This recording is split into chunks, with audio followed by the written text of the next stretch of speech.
네, 정치권 관심 뉴스들 진단해보는 나이트 포커스. 오늘은 정옥인, 김영주 전직 의원 두 분과 함께하겠습니다. 어서 오십시오. 안녕하세요. 안녕하십니까. 자, 국민의힘이 오늘 22개 경선 지역을 발표했습니다. 불꽃 경선이 예상되는 지역들 좀 살펴볼 텐데요. 저희가 그래픽으로 좀 보실까요? 일단 서울 지역을 보시면 서울 양천갑, 여기는 조수진 의원하고 정미경 전 의원, 그리고 구자룡 변호사, 여기는 지금 국민의힘 현 비대위원이죠. 이렇게 3자 경선이 치러질 예정이고요. 자, 오른쪽 강동 갑을 보시면 윤희석 선임 대변인, 그리고 전주혜 의원이 경선이 예정돼 있습니다. 충청 지역도 한번 좀 보여주실까요? 충남 홍성 예산에서는 현역인 홍문표 의원, 그리고 강승규 전 시민사회 수석이 경선을 치러야 하고요. 청주 상당에서는 정우택 지금 현역 의원이고요. 그리고 윤갑근 전 검사장의 경선이 확정이 된 이런 상황입니다. 자, 이 관심 지역들 저희가 좀 묶어봤는데요. 어떻게 보셨습니까? 네, 지금 말씀하신 대로 불꽃이 활활 타오를 것 같습니다. 네. 이제 경선을 치르게 되면 승자는 후보가 되는 것이고 패자들은 다른 선택을 할 수 없습니다. 그래서 어떻게 보면은 저 경선이 가장 산뜻한 방법인데요. 네. 우리나라는 뭐 미국식의 오픈 프라이머리가 아니고 주로 이제 여론조사 경선 아니겠습니까? 물론 이제 요새는 한 군데만 하는 게 아니지만 그래서 상당히 그 여론조사 하기 전까지 치열한 상황이 연출되지 않을까 그런 생각이 듭니다. 벌써부터 뭐 면접할 때도 굉장히 신경전이 뜨거웠다 그렇죠. 그러더라고요. 예. 자, 이외에 현역과 용산 그 대통령실 인사들의 경선 맞대결이 펼쳐지는 지역들도 더 있는데요. 자, 강승규 전 시민사회 수석도 현역과 경선을 치러야 하고요. 그리고 영입 인재인 현역 비대위원, 앞서 이제 보셨죠. 구자룡 비대위원 같은 경우도 경선을 치르게 돼 있습니다. 네. 사무총장, 네. 장동혁 사무총장도 지금 경선으로 가닥을 잡았는데, 네, 자, 이 공천 과정에서 여당이 던지는 메시지가 꾸준히 좀 있는 것 같아요. 그렇습니다. 이제 누구도 예외 없이 그야말로 이제 실제적으로 후보들 간의 차이에 따라서 전략 공천, 단수 공천, 그다음에 복수 공천, 2, 3명 공천까지를 하고 있다라고 하는 측면에서 아마 매우 그 민주당과 달리 국민의힘 공천이 굉장히 순조롭게 진행되고 있다. 뭐 물론 김성태 전 의원 같은 부분에 좀 불복도 있었습니다만은 빨리 진화가 됐고요. 네. 이제 실제로 그 이유는 아마 한동훈 비대위원장, 그다음에 김경률 비대위원 스스로가 불출마 선언을 했다라고 하는 것, 그다음에 결과적으로 험지 출마하는 다선 의원들 부분을 견인해냈다라고 하는 그런 부분들이 있어서 아마 대체로 그러한 초기 질서나 초기 세팅이 아주 안정되게 돼 있기 때문에 아주 순조롭게 이런 부분이 되는 것 같고요. 실제로 보면은 지금 현재의 과거로 보면은 사실 대통령실에 있었다, 대통령 사진하고 같이 찍고 내려오는 것이 굉장히 유의미하고 있는데 이번의 경우에는 그게 과연 통할까? 네. 예를 들면 대통령 지지율이 낮기 때문에 그것이 물론 어떻게 구자룡 비대위원 같은 경우는 한동훈 위원장하고 가깝다는 것이 좀 통할지는 모르지만 대통령실에 가까이 있었다는 것이 무작정 옛날처럼 당신 대단하네 이러한 시점은 지났다라고 하는 것이라서 아마 현역들하고 붙으면 굉장히 고전을 할 가능성이 매우 높다. 네. 그렇게 보여집니다. 예. 지금 여야 각각 단수 공천으로 충청 두 곳도 대진표가 지금 완성됐습니다. 어제 광진을이 서울에서 처음으로 대진표가 완성됐고요. 지금 보시면 두 곳 모두 세 번째 리턴 매치예요. 네. 정옥인 의원님. 충남 공주부여 청양의 경우에는 정진석 현 의원과 박수현 문재인 정부 청와대 네. 비서관의 이제 리턴 매치 세 번째 대결이 이루어졌는데요. 제가 이 두 정치인을 잘 알거든요. 예. 그리고 둘 다 이제 충청도잖아요. 네. 굉장히 젠틀맨이고 아마 그러나 굉장히 치열한 경쟁이 이루어지리라 생각이 들고요. 또 사실은 이렇게 3번씩 하다 보니까는 상대방 집에 숟가락이 몇 개인지도 서로 잘 알고 있는 아주 네. 내막을 속속들이 알고 있는 상황이고 이 두 사람이 다 노련한 정치인이다 보니까 이렇게 얘기를 할 때 특히 상대방에 대해서 얘기를 할 때 굉장히 점잖게 얘기를 해요. 설령 그게 상대방에 대한 비판이라도 그리고 위트가 있고 그래서 저기도 주목할 만한 격전지라고 생각이 들어요. 네, 서산 태안은 어떻습니까? 사실은 이제 뭐 저도 뭐 조항기 비서를 잘 알고 있습니다만 네. 굉장히 치열하게 오랫동안 준비를 해왔습니다만은 이제 단 하나 문제가 이제 민주당 입장에서는 대통령과의 관계에서 충청도가 좀 국민의힘으로 더 많이 힘을 받는 부분은 분명히 있었다는 거죠. 다만 현재 대통령을 어떻게 그 지역에서 평가하느냐의 문제는 남아 있을 수 있지만 그래도 저는 플러스 요인이 있다고 보여집니다. 충청도. 그래서 이번에도 아마 그 조항기 의전비서관이 조금 매우 어려운 뭐 이긴다면 겨우 이기고 쉽지 않은 승부가 될 것이라고 보여지고 그 대신에 박수현 실장 같은 경우는 전 의원 같은 경우는 지난번 사실 개인적으로 조금 불협화음이 있었습니다. 근데 개인 문제와 관련해서 그렇습니다만은 지금 계속 그 두 분이 오랫동안 현재 이번 선거를 위해서 지역에서 발로 뛰고 아주 아까 정옥 의원 말씀하셨다시피 너무 서로 간에 덕담을 하면서 형하고하면서 돌아다니기 때문에 그야말로 이번만큼은 정말 격돌이 되지 않을까 예상하기 힘든 정도의 그런 어떤 승부처가 될 거라고 그렇죠. 보여집니다. 정진석 의원이 이번에도 승리하면 6선이 되는 거고요. 네. 박수현 전 수석이 서력하게 되면은 5선을 꺾는 이런 상황이 되는 네. 거라서 굉장히 관심 지역이 될 수밖에 없고요. 누가 밑바닥 민심을 지금 잘 훑고 있느냐, 자, 이 부분도 좀 주목해서 봐야 될 것 같습니다. 이 밖에 이인재 전 의원 결정이 좀 보류됐고요. 그리고 위안부 또 이태원 참사 관련해서 막말을 해서 논란이 됐었던 인물이죠. 김성회 전 대통령실 종교다문화 비서관 컷오프 됐습니다. 네, 이 만약에 김성애 비서관이 컷오프가 되지 않았으면 논란의 핵으로 또 올라올 수도 있었어요. 예. 그래서 저는 처음에 그 1심에서 올라왔다 그래서 굉장히 고개를 갸우뚱했었습니다. 그 이태원 참사 막말도 막말이지만 그 제 기억이 정확하다면 대통령과 영부인의 관계를 바보 온달과 평강공주로 비유를 해가지고 또 그거 자체도 굉장히 많은 사람한테 회자되었던 그 인물이 아마 이 인물인 것으로 제가 기억하거든요. 예, 한번 확인은 해봐야겠습니다. 그런데 예. 어찌됐든 지금 뭐 컷오프가 됐다라는 걸 보면 당에서도 그런 부분에 대한 고려가 있었던 것. 그리고 지금 종교 다문화 비서관이라는 자리가 원래 없어요. 대통령실에. 그래서 이 사람을 위해서 이런 처음 들어보는 낯선 비서관직을 만든 게 아니야서부터 시작해서 굉장히 말이 많았고 또 금세 그 내려왔고요. 그런 상황이었었습니다. 자, 국민의힘 공천 상황 좀 살펴보고 있는데 관건은 영남입니다. 자, 오늘부터 면접도 시작이 됐는데 장동혁 사무총장이 공천 하위 30%의 영남권 의원이 가장 많을 것 이렇게 얘기했는데 뭐 그도 그럴 것이 현역이 가장 많으니까요. 네. 뭐 결과적으로 TK가 뭐 지난번의 경우에도 60% 이상의 물갈이를 했던 적이고 평균이 40% 중반인데 예, 한번 말씀하셨으니까 수치를 좀 비교해 볼까요? 직전 21대 총선 전신인 미래통합당하고 비교를 해봤을 때 전체 현역 교체율이 43%였고요. 네. 영남이 53%, TK가 64%. 그렇습니다. 예. 이제 그런 부분이 있어서 결과적으로 이번에도 뭐 관심은 여전히 TK에 있지 않느냐. 그러니까 그동안에 지금 한동훈 비대위원장이 말씀하시기를 뭐 용산에서 오든 어디든 아주 공명정대하게 하겠다라고 얘기를 하셨는데 뭐 수도권은 그렇게 됐다고 높이 평가를 합니다. 과연 영남의 공천에서 다선 의원들이 굉장히 많은데 거기서 과연 그 많은 그 물갈이를 했을 때 뭐 절반 이상 한다고 했을 때 실제로 20-30명 이상의 어떤 용산 출신의 어떤 그 인자들을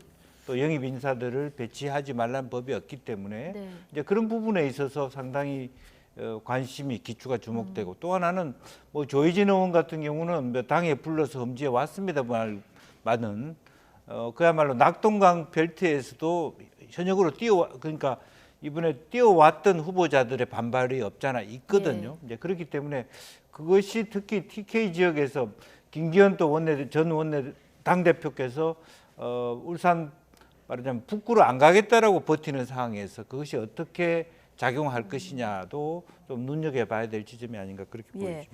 국민의힘 공천에 대해서 이제 대체적으로 저희 프로그램에 나오신 패널분들 얘기를 종합해 보면은 지금까지는 좀 순조롭다 이렇게 평가하시는 분들이 많은데 이 영남에서 현역 물갈이 대상에서 들고 나는 사람들 굉장히 관심이죠. 왜냐하면은요. 네. 돌이켜보면 4년 전에도 그 당시 공관위원장이 김영호 국회의장이셨잖아요. 그때도 처음엔 잘한다 그랬었어요. 그러다가 공천 마지막에 가면서 그리고 또 비례 위성정당이 만들어지면서 굉장히 파열음이 세게 나오면서 완전히 잘못된 공천으로 인식되고 그게 총선에 영향을 줬거든요. 바로 마지막에 이 영남권 공천이 그래서 중요한 거고요. 예. 어떻게 보면 국민의힘은 지난 강서구청장 보궐선거서부터 시작해갖고 마치 또 코로나 예방주사처럼 센 예방주사를 몇 차례 맞은 거죠. 그러다 보니까 위기의식이 생기고 여기서 잘못해가지고 유권자들이 오해할 만한 공천을 하면 이거는 당장 표로 직결된다라는 그 두려움을 아직도 갖고 있는 것 같아요. 그러다 보니까 대통령실에서 나온 사람에 대한 공천을 아직 적극적으로 하지 않고 있습니다. 네.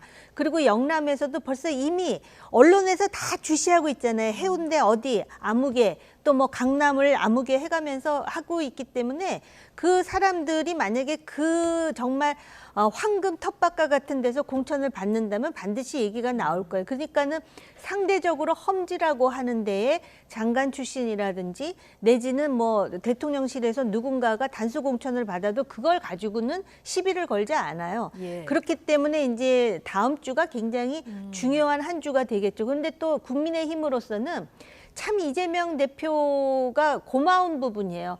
계속해서 지금 민주당이 계속해서 그 점수를 잃는 행동들이 자꾸 노출되고 있거든요. 그러다 보니까 상대적으로 국민의힘의 공천에 대한 초기 점수가 굉장히 높습니다. 네. 한동훈 위원장이 잡음을 흡수하는 것이 이제 당대표의 몫이라고 했는데 영남권 같은 경우에 그러면 가장 좋은 건 잡음이 덜 나오는 건데 무리해서 뭐 단수 공천을 하기보다는 경선 지역이 좀 늘어날 가능성도 있을까요? 왜냐하면 시스템 공천을 지금 그 1000명 했었고 그리고 경쟁자가 많다면은 아마 경선할 가능성도 꽤 높은 것이 지금 또 하나의 난제가 뭐냐면은요. 그동안에 그 국회에서 소위 쌍특검이라고 하는 거 대통령이 거부권을 행사하는 것까지는 했는데 재표결 시점을 언제로 하느냐를 가지고 지금 이게 마치 또 잠재된 하나의 그 폭탄처럼 있단 말이죠. 네. 그런데 만약에 이거를 2월 말에 재표결을 하느냐 뭐 이런 얘기들을 하다가 지금 공천에 매몰되어 있는 상황이거든요. 그런데 만약에 공천이 불공정하다 내지는 내가 현직인데 억울하다 이렇게 되면 이런 사람들이 과연 국회의장에서 재표결을 할 때 어떻게 어떤 될지 심리적 모른다. 변화가 올지 모르기 때문에 그런 부분에 대해서도 굉장히 조심한다라는 느낌을 개인적으로 받고 있어요. 아, 그렇군요. 쌍특검 표결까지 아마 고민을 하고 있을 것이다. 자, 이 영남권 공천 그리고 재배치가 어떻게 되는지 좀 지켜볼 포인트고요. 민주당으로 가보면 자, 이재명 대표가 일부 측근들과 공천 관련 비공개 심야 회동을 했다는 보도가 나오면서 자, 오늘까지 여전히 이어지고 있는데요. 당 내부의 진화 목소리 듣고 오시겠습니다. 기사가 나오고 거기에 참여했다고 하는 한 분한테 모여서 이런 이야기를 했어?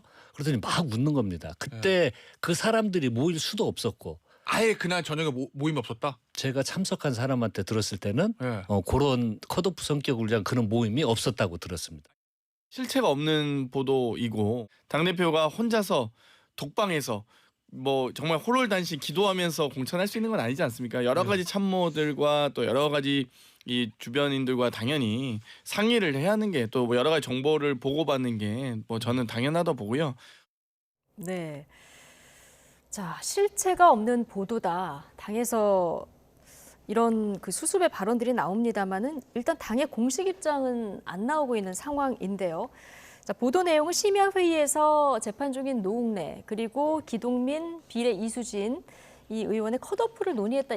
보도 내용은 이랬는데요. 자, 이런 컷오프와 관련한 논의는 없었다는 설명들이 지금 산발적으로 나오고 있는 상황입니다.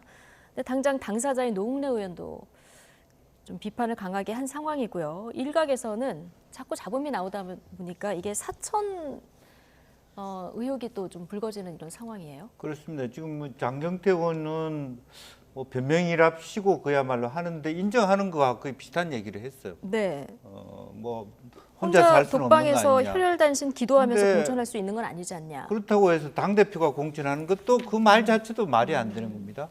실제로 공관위원장이 있고 공관위원이 있고 사실 공천하는 그 선수들이 따로 있는 것인데. 근데 마지막 도장은 당 대표가 찍는 아니, 거죠. 그렇다 하더라도 예. 올라온 것을 가지고 최고위원회나 예. 최종적으로야 당 대표가 도장을 찍지만 초기에 있어서 일일이 전화 걸어서 당신은 돼요, 당신은 안 돼요.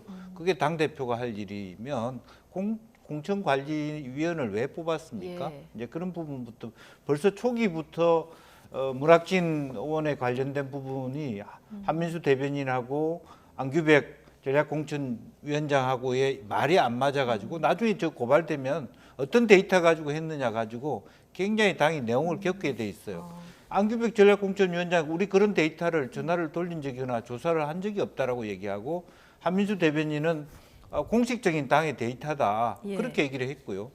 뭐 저 이재명 대표는 누구는 30% 얻었고 누구는 10%다 이렇게 퍼센테이지까지 얘기했는데 그 퍼센테이지를 정확하게 낸 근거 자료를 달라라고 얘기할 수 있어요. 그것도 1월 27일 날. 여론조사 공개하지는 않습니다만 네. 만에 하나 수사로 간다고 하면 이게 그 공개된 그렇죠. 파장이 뭐 있을 비공개로 어쨌든 수사 기관한테는 예. 제출할 의무가 있는 거 아닙니까? 고발 고소가 됐을 경우에는 문학진 의원 같은 분이 실제로 한번 보자 그랬을 때 예. 그런 부분들이 굉장히 지금 초기에 아문이 깃들여 있다라고 하는 부분이고요.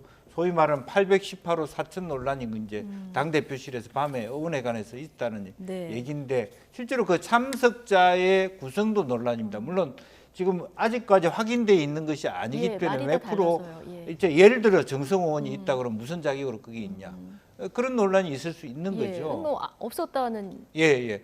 없습니다. 하지만 아직까지 명확하게 확실하게 없었다 그러면 당이 지금 이렇게 하고 있겠습니까? 뭐 무슨 언론에 그걸 공표한 언론에 대해서 고발 조치라든지 어떤 아주 강하게 페널티를 요구하겠죠. 그런데 그냥 이재명 대표가 지나가는 말로 쓸데없는 소리 하지 마시오 이런 식으로 해버리고 공식적인 입장도 안 나왔단 말이죠. 이것 자체가 누구한테 전화를 돌렸다, 뭐 기동민은 된다, 뭐 이수진은 된다, 안 된다 이렇게 얘기하는 것이 당대표실에서 바로 논의됐거나 혹은 더 지나서 보면 현근택 사건에 일어났을 때도 당대표가 살립시다 죽읍시다 문자로 오고 가는 거 이게 과연 시스템 공천이냐 국민의힘하고 너무 대비되는 거 아니냐 예. 이런 부분에서 굉장히 현재 민주당의 공천 분위기가 대수중하고 그러다 보니까 전체적으로 이명박 공관위원장이 전체로 캄다운해야 될 분이 오히려 할 필요가 없는 얘기를 말했어요. 예. 임종석 부분까지 얘기함으로써 오히려 더 했고 이 상황 같으면 노웅래 의원이 왜 나는 안 되는데 얘기할 수밖에 없잖아요. 이재명 대표는 되는데 왜 나는 안 돼? 네, 형평성 문제를 제기할 형평성 수밖에 문제 없다. 당연히 제기할 수 있죠. 그런 그러니까요. 부분에서 예. 실제로 민주당이 초반부터가 상당히 내용에 빠지는 모양새고 별로 이것이 총선에 대해서 굉장히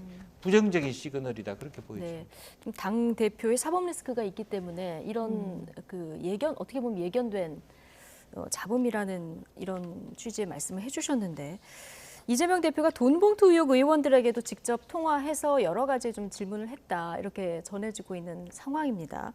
한병도 위원장도 이게 돈봉투 수수 사실이 확인되면은 컷오프 대상이다 이렇게 얘기를 했는데요.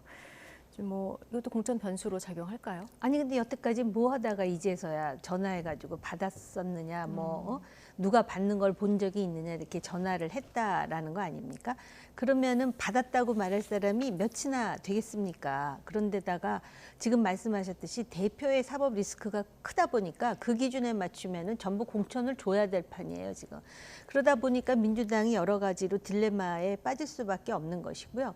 그리고 지금 그 이재명 대표가 왜 저런 식으로 마치 또 짬짬이로 하듯이 밀실에서 818호가 아주 그냥 이제는 완전히 고유명사화 됐잖아요.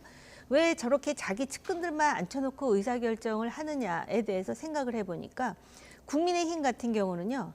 그 한동훈 위원장과 대통령실 간에 이건 물론 제 개인적인 생각이지만 네. 아주 팽팽한 긴장관계가 있습니다.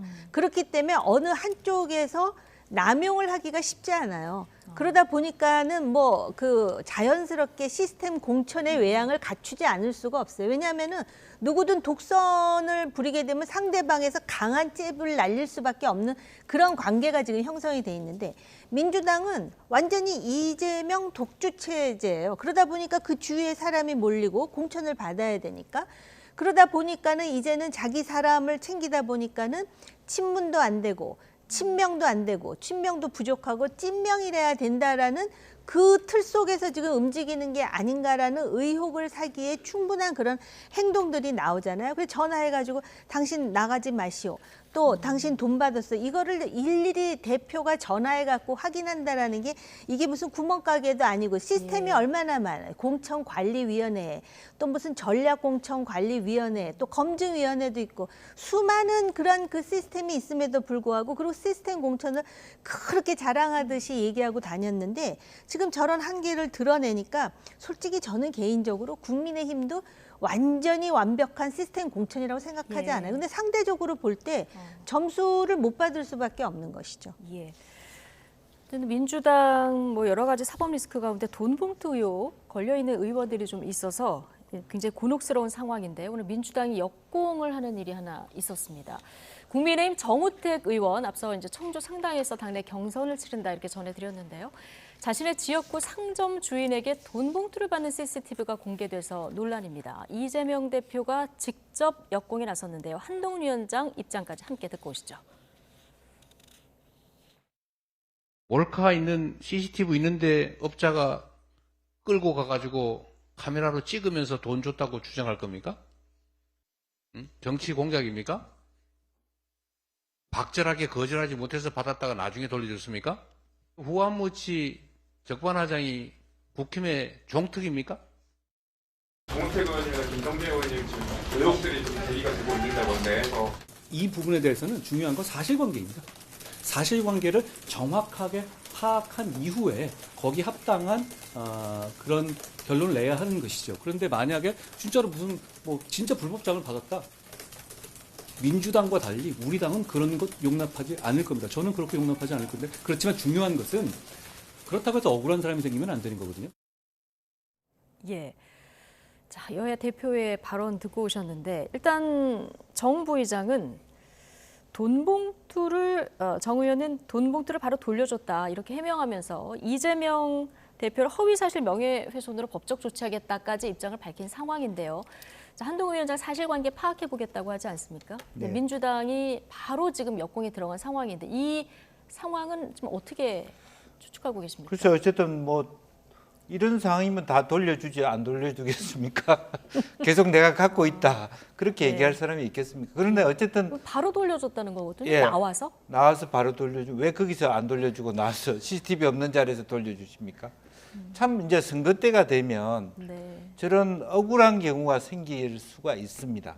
사실은 그러니까 우리가 뭐 한동훈 위원장 말씀 맞다나 사실관계는 정확하게 해야죠. 억울한 네. 경우가 없으면 안 되고 솔직히 말해 지난 총선 때도 뭐 민병두 의원 같은 거 굉장히 억울한데도 해명을 못하고 불출마할 수밖에 없는 상황도 많이 있었습니다. 사실은 뭐 어떤 여성분이 뭐 노래방에서 네. 본인 명예가 더 실추될까 봐 더 이상 언급하지 않고 억울해도 그냥 그런 경우들이 종종 생깁니다. 꼭 선거 전후로는. 그러다 보니까 음모론도 있고 혹시 뭐 상대방이 이거 흘린 거 아니냐 이런 요구도 있고 그렇기 때문에 아마 한동훈 위원장도 사실관계를 좀 확인하자 그렇게 얘기하는데도 그렇지만 어쨌든 돌려줬다 하더라도 일단 받았다는 사실만큼은 빼도 박도 못하는 사실이기 때문에 예. 아마 당에서는 공식적인 요구를 할 때 그만두시는 게 어떻겠습니까? 이런 얘기를 할 가능성이 매우 높다라고 생각하고요. 이것이 굉장히 계속적인 네. 공격적인 어떤 포인트. 지금 현재 뭐 정우택 부장께서 법적 조치한다고 해서 아유 민주당이 깜짝 놀라서 아이고 무섭습니다 이렇게 얘기할 사항은 아니다 이 말이죠. 예. 자, 뭐 사실관계 파악을 해봐야겠습니다만에 만에 하나 파악을 했을 때 좀 부적절한 상황이 있었다. 이렇게 되면 국민의힘은 어떻게 해야 되는 겁니까? 선거판에도 지금 이미 경선 지역으로 발표가 됐는데요. 그렇습니다. 그래서 이게 이제 뭐 민주당이 비판하기 때문에 명예훼손 뭐 얘기가 예. 나오는 것 같은데 이게 공공의 이익과 관련된 거기 때문에 이런 사실을 공개한다 그래도 아마 위법성이 조각된다 그러지 않습니까? 그런데 정말 김영주 의원 말씀하셨듯이 CCTV에 저게 받는 것까지만 나오고 이제 나와서 그걸 돌려줬다고 하고 이제 억울하다 그러는데 그걸 어떻게 그런 본인이 증명할 것인가가 이제 관건이 되겠죠. 그리고 또 그 불법 카페를 운영했다는 사람은 또 뭐 자기 나름대로 메모가 있다 그러면서 지금 굉장히 정 부의장에게 불리한 그런 상황을 유도하고 있는지 모르겠는데 선거 때가 되면은요 각종 투서라든지 저런 일들이 비일비재하게 나오는 것은 사실입니다만은 당의 입장에서는 사실은 어떤 식으로든 신속하게 조처를 해서 저것의 파장이 다른 후보나 또는 선거 전체 전반의 전략에 영향을 가지 않도록 하는 네. 것이 매우 중요합니다. 예.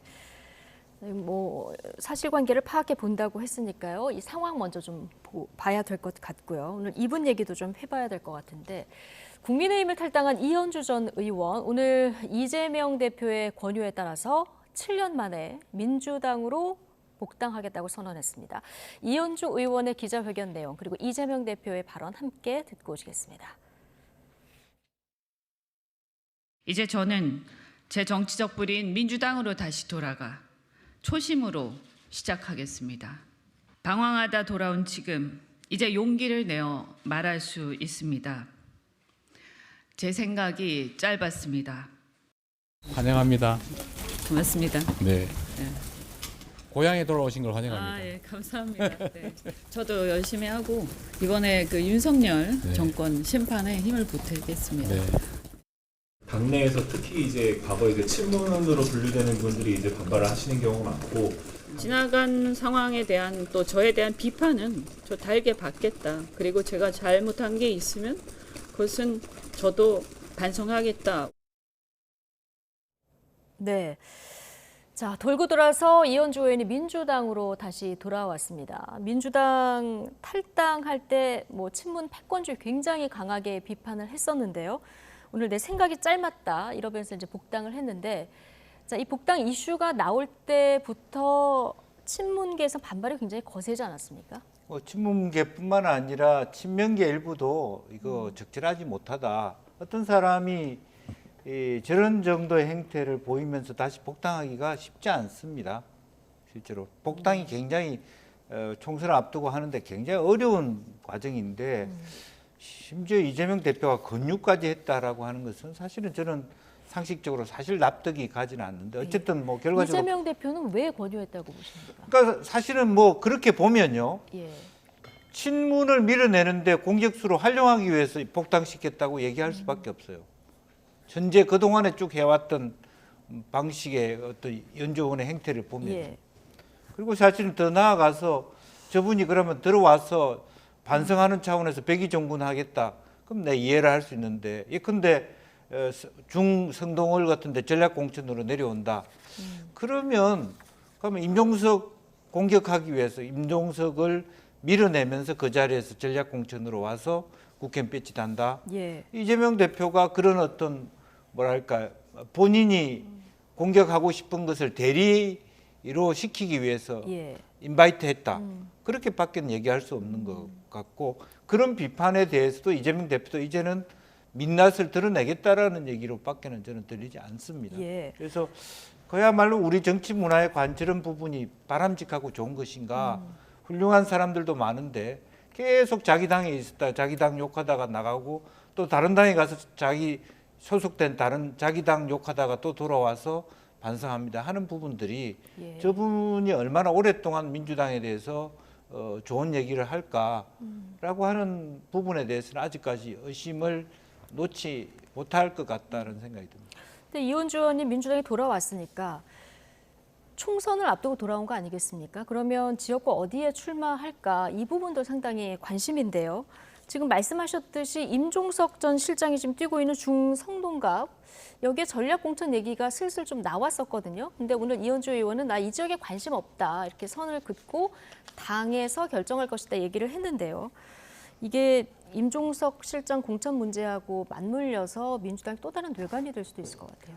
근데 그 말도 좀 그 앞뒤가 안 맞는 것이 네. 당에서 결정하는 대로 따르겠다 그러면서 이 지역에 관심 없다? 그럼 당에서 그 지역을 결정하면 어떻게 하려고 그러는 것인지 그런 부분이 있고 분명히 본인이 공천을 받기 위해서 그러니까 받겠다라는 확신이 있으니까는 들어오지 않았을까라는 상상을 하게 돼요. 백의종군은 안 하는 것 아니겠습니까? 백의종군을 할 것 같으면 벌써부터 백의종군을 1000명을 했겠죠.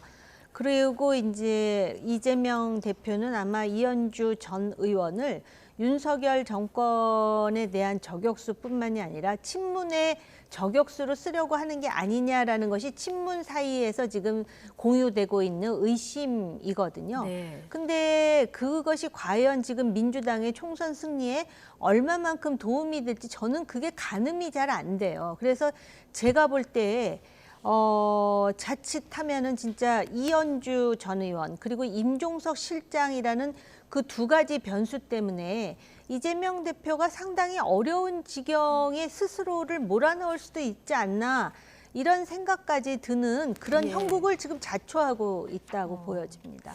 그런데 계속 지금 보면 중성동갑 임 전 실장은 지금 뭐 성수역에서 인사도 하고 이미 이제 뛰고 있는데 임종석 실장은 또 빼고 여론조사를 돌렸다 이런 단독 보도도 또 나오고 또 한편에서는 지금 임종석 전 실장을 송파갑에 투입하는 것을 고려하고 있다 이런 보도도 한 언론사 단독 보도로도 나오고 있는 그러니까 상황이거든요. 한편으로 보면 이제 홍익표 원내대표가 서초을로 가고 당이 그 지역을 전략공천 지역으로 했다 그러면 임종석 전 실장한테도 이 지역을 자기한테 달라고 할 권한은 없어요. 예. 이건 오롯이 당이 결정할 문제고 실제로 당에 지원하는 사람들 중에서 임종석 전 실장이 다른 누구보다도 20-30% 월등하게 좋은 조사 결과 나온다 그러면 당연히 임 실장한테 주는 것이죠.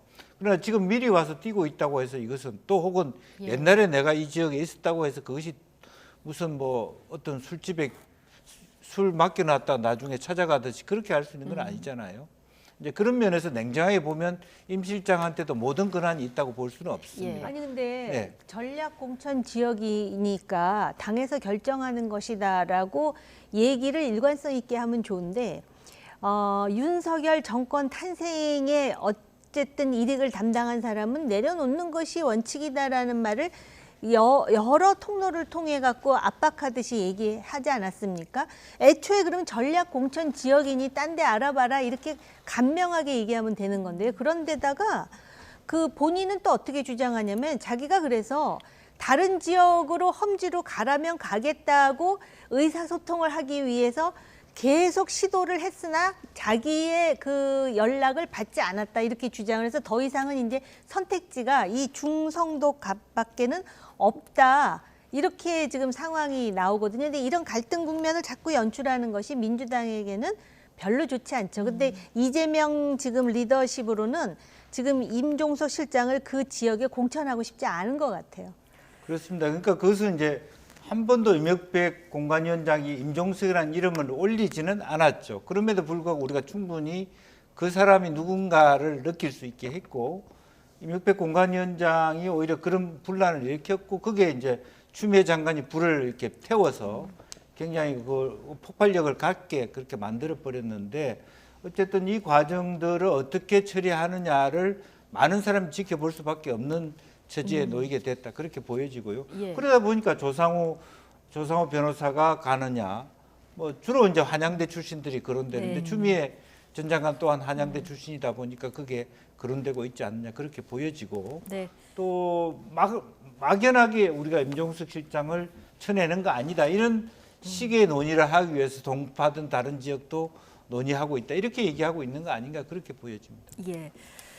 자, 이 상황이 어떻게 정리될지 좀 이것도 지켜봐야 되는 상황이고요. 이 여야의 공천이 쭉 진행되는 기간인데요. 이 기간 동안 정당 지지율 변화가 좀 있었는지 자, 살펴보도록 하겠습니다. 최근 여론 흐름, 오늘 나온 갤럽 여론조사로 보시면 국민의힘 지지율이 3%포인트 올라서 37%까지 올랐고요. 민주당 지지율은 4%포인트가 하락해서 31%까지 떨어졌습니다. 물론 이제 지지율 격차 관련해서 이게 오차 범위 내에 있다는 것 말씀을 드리는데요.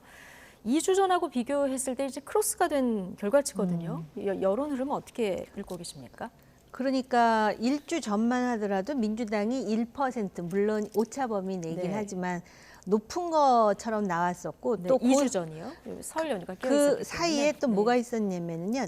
대통령 TV 대담도 있었고 막 그랬단 말이죠. 그렇죠. 그럼에도 불구하고 국민의힘 지지율은 37%, 민주당은 31%가 나왔다라는 거는 이거는 민주당으로서는 굉장히 충격적일 거라고 저는 생각이 들어요. 그러니까 마치도 부자 몸조심 하듯이 그냥 아무것도 안 한 거라고 봐야 되죠. 아무것도 안 한 게 아니라 오히려 뭐 밀실 회동이라든지 직접 전화 걸었다는 둥 그런 얘기가 전부 지금 노출이 되고 있잖아요. 그러니까 전화 받은 사람이 다 언론에다가 공개하니까 나온 얘기 아닙니까?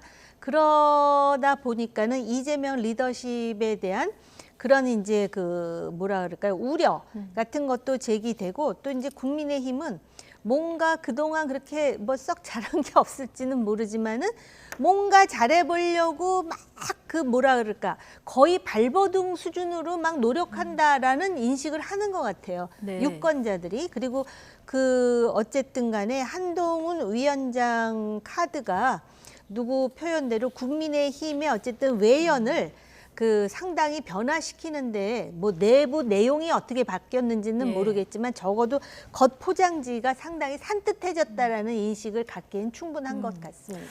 자, 대통령 지지율도 볼까요?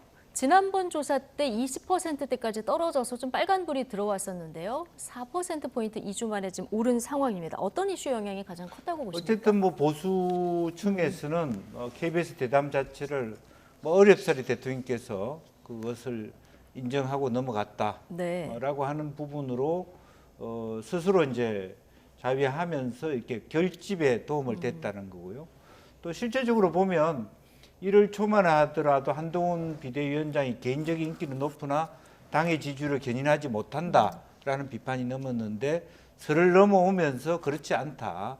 초기 공천 작업이 순조롭게 되면서 특히 이제 부산 지역 서병수라든지 김태호라든지 뭐 조희진이라 이런 사람들까지 움직여 가는 모양새를 보고 그다음에 한강 벨트, 낙동강 벨트를 하나하나 차근차근히 전략화해 가는 것에 대해서 국민의힘 지지자들이나 보수층이 마음에 예. 들어하는 것 플러스 알파 이준석 대표의 말하자면 원심력 자체가 스톱이 됐어요. 유승민 의원의 당에 잔류하면서 네. 그리고 제3지대가 존재했다 하더라도 이준석의 파이가 점차 줄어드는 모양새가 아주 강건해지는 국민의힘 지지층은 예.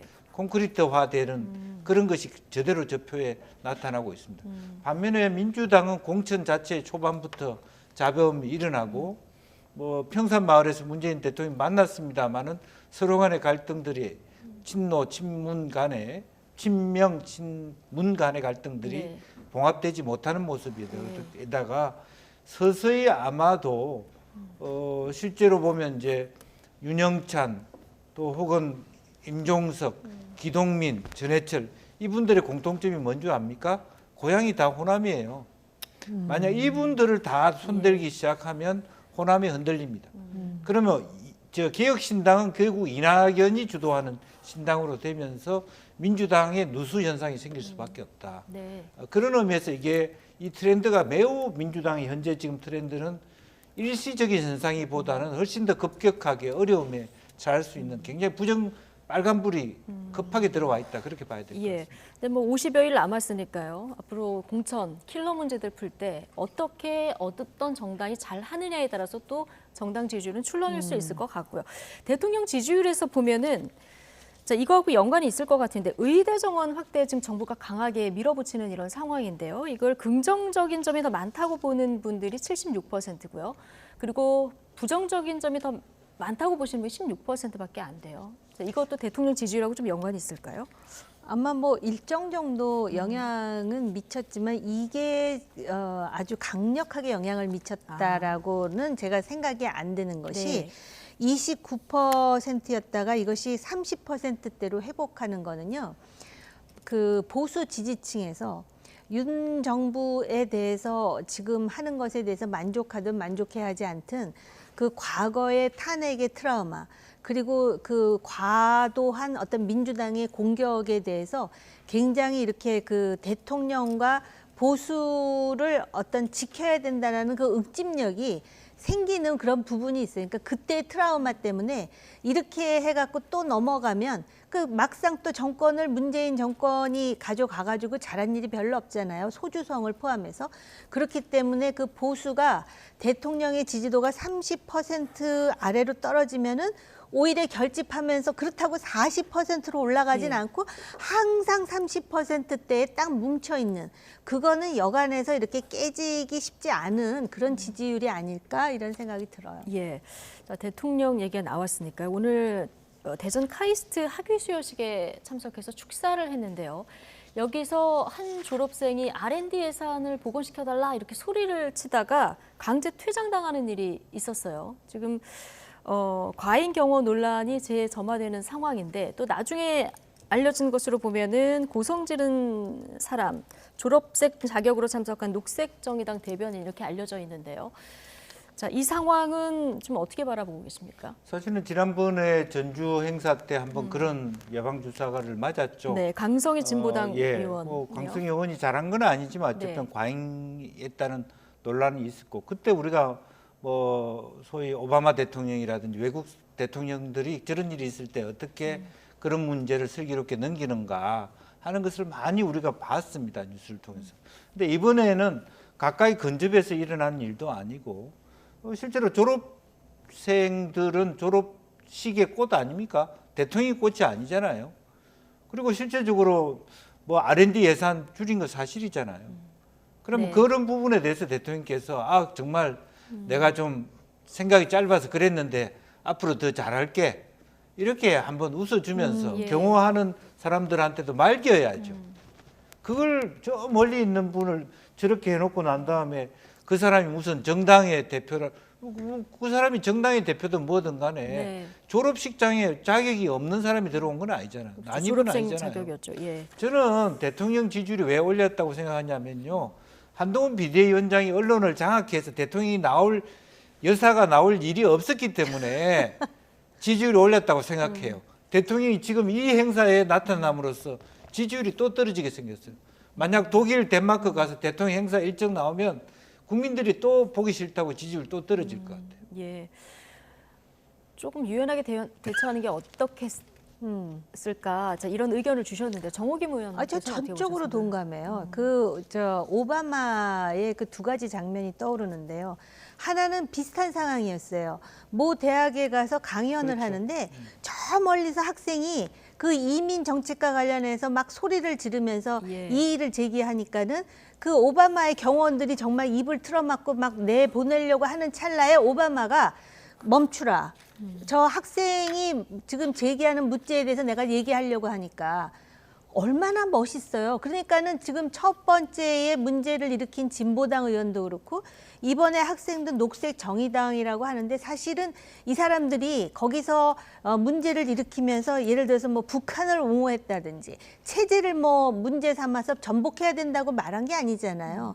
처음에 진보당 의원 같은 경우는 국정 기조를 좀 바꾸라 그랬고 지금 저 학생은 R&D 예산을 왜 깎았느냐라는 것을 항의했던 거거든요. 네. 근데 사실은 윤석열 대통령도 할 말이 있어요. R&D 예산과 관련해서 왜 깎았냐면은 말이 R&D 예산이지 보조금 주듯이 평등하게 나눠주지 않고 정말 중요한 데다 R&D를 주겠다는 게 대통령의 생각인데 네. 아니 그쯤 저기 입 틀어막지 말고 거기 서 있게 하라 그러고 얘기한다 그러면서 했으면 얼마나 대통령 점수가 올라갔을 텐데 R&D 예산을 어떻게 쓸 것이다. 이걸 오히려 설명했으면 좋았을 것이다. 설명해주고 그 학생은 학생이니까 그렇게 취급하지 말라라든지 그렇게 네. 했어야죠. 알겠습니다. 그 오바마가 그 10초만 할게요. 오바마가 그 흑인들이 그 경찰에 의해서 사망했을 때 흑인들이 거의 폭동이 일어나려고 했을 때 그 교회에서 어메이징 그레이스를 불러요.